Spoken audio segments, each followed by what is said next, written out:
everybody. This is Ravindra Rawat, Assistant Teacher, Social Study, Government Junior School, Masoli. Friends, today's webinar, we learn 5 effective ways of learning English. We discussed 5 daily rituals. We also discussed problems usually people face while learning English, especially in speaking.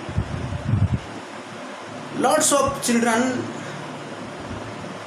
asked me, sir, we faced problems in grammar. तो बहुत सारे बच्चों ने ये कहा कि sir grammar में हमको बड़ी कठिनाई होती है, आप हमको आसान तरीके से ग्रामर पढ़ाइए। तो शुरुआत करते हैं हम ग्रामर में सेंटेंस। तो सेंटेंस क्या है? सेंटेंस का रूल क्या है? जरा बोलिए सेंटेंस का रूल तो सेंटेंस में ही है। जरा दिमाग में जोर डालिए। सेंटेंस, सेंस और टेंस, यानी 2 चीजें होती हैं सेंटेंस में, सेंस होता है और टेंस होता है। सेंस और टेंस। सेंस क्या है? Sense is proper arrangement of parts of speech, यानी आपको ये पता होना चाहिए कि वर्ब कहाँ पर यूज होती है, वर्ब की कौन सी फॉर्म यूज होगी, एडजेक्टिव कहाँ पे यूज होगा, एडवर्ब कहाँ पे यूज होगा, कंजंक्शन कहाँ पे यूज होगा। इन बेसिक चीज़ों की आपको जानकारी होनी चाहिए, तभी वो सेंस देगा। दूसरा part, sense proper arrangement of parts of speech. अगर पार्ट्स ऑफ स्पीच में आपको कोई प्रॉब्लम हो, कोई समस्या हो, तो आप मुझे बता सकते हैं। आप कमेंट सेक्शन में लिखिए कि सर हमको पार्ट्स ऑफ स्पीच या किसी अमुक पार्ट्स ऑफ स्पीच में आपको प्रॉब्लम हो तो आप बता दीजिए, कमेंट सेक्शन में लिख दीजिए।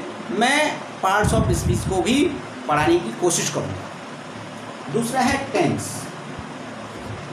टेंस में 2 चीज़ें होती हैं, टाइम और एक्शन। 3 प्रकार के टाइम होते हैं, प्रेजेंट, पास्ट, फ्यूचर, और 4 प्रकार के एक्शन होते हैं। पहला जो एक्शन है, फैक्ट, हैबिट्स, रेगुलर एक्शंस, ये पहला एक्शन है। ये तीनों चीज एक ही एक्शन में आती है। दूसरा है कॉन्टिन्यूटी। तीसरा हो गया completed action without time difference. चौथा हो गया कंटिन्यूटी विद टाइम। इस प्रकार से 3 प्रकार के टाइम और 4 प्रकार के एक्शन। मैथ्स तो आपको आती है, 3 into 4, ज़रा बताइए कितना होता है, बताइए। यस, 12 प्रकार के टेंस होते हैं, 3 into 4। यानी आपका जो फैक्ट, हैबिट, रेगुलर एक्शन बताता है वो होता है इनडेफिनिट।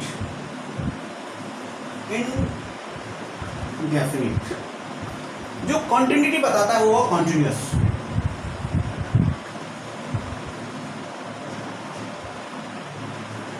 कंप्लीटेड एक्शन परफेक्ट, और continuity with time perfect continuous.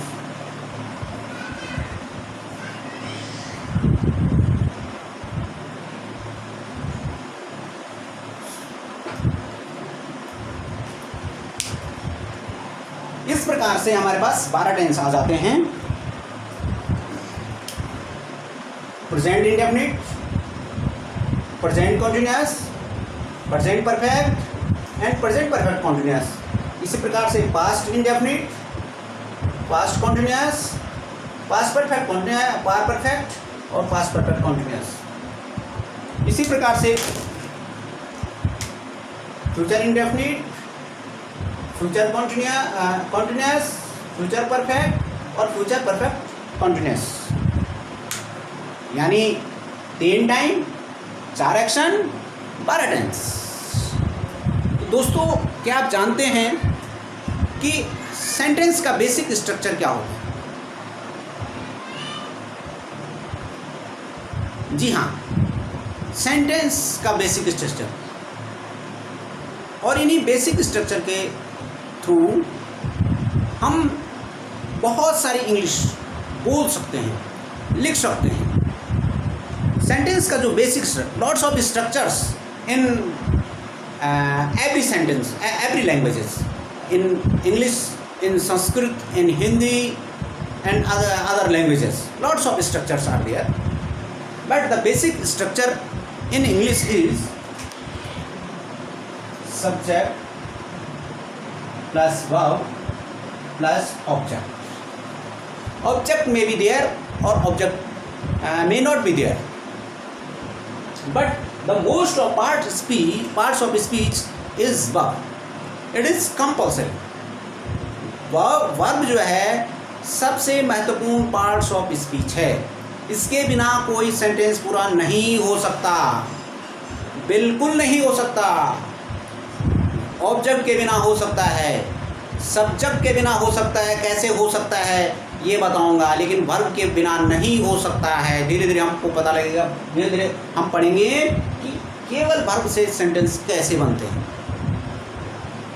तो वर्ब सबसे महत्वपूर्ण है, और वर्ब दो चीज़ों पे डिपेंड करता है। एक तो हुआ टेंस और दूसरा हुआ सब्जेक्ट यानी पर्सन। वर्ब कैसा टेंस है उसके हिसाब से वर्ब लगाया जाता है, वर्ब की फॉर्म यूज की जाती है। और सब्जेक्ट कौन सा है, फर्स्ट पर्सन है, सेकंड पर्सन है, थर्ड पर्सन है, उसके अनुसार भी वर्ब में चेंज आता है, वर्ब लगाई जाती है। ये आपको पर्सन टेबल अलग से बताऊंगा मैं कि कौन से पर्सन में कौन सी वर्ब लगती है। और सब्जेक्ट भी केवल दो चीज़ें हो सकती है, या तो नाउन होगा या तो प्रोनाउन होगा। तो दोस्तों, आज इतने से शुरुआत करते हैं। टेंस हम इस तरह से नहीं पढ़ेंगे कि राम खाता है, मोहन जाता है, सीता रोती है, वो हंसता है, वे खेलते हैं, ता है, ती है, ते हैं, चुका है, चुकी है, चुके हैं। इस तरह से हम टेंस नहीं सीखेंगे। हम टेंस सीखेंगे टेंस का प्रयोग कर करके। देखो, नॉलेज के दो हिस्से होते हैं, एक तो हुआ नॉलेज और दूसरा हुआ action. If you are not doing, you are wasting knowledge. अगर आप कर नहीं रहे हैं तो आप नॉलेज का भी बर्बाद कर रहे हैं। तो हम कर करके सीखेंगे, इतना करेंगे कि हमको टेंस के रूल याद करने की आवश्यकता नहीं पड़ेगी। तो आप तैयार हैं? तो फिर मिलेंगे अगले पार्ट्स के साथ। Thank you.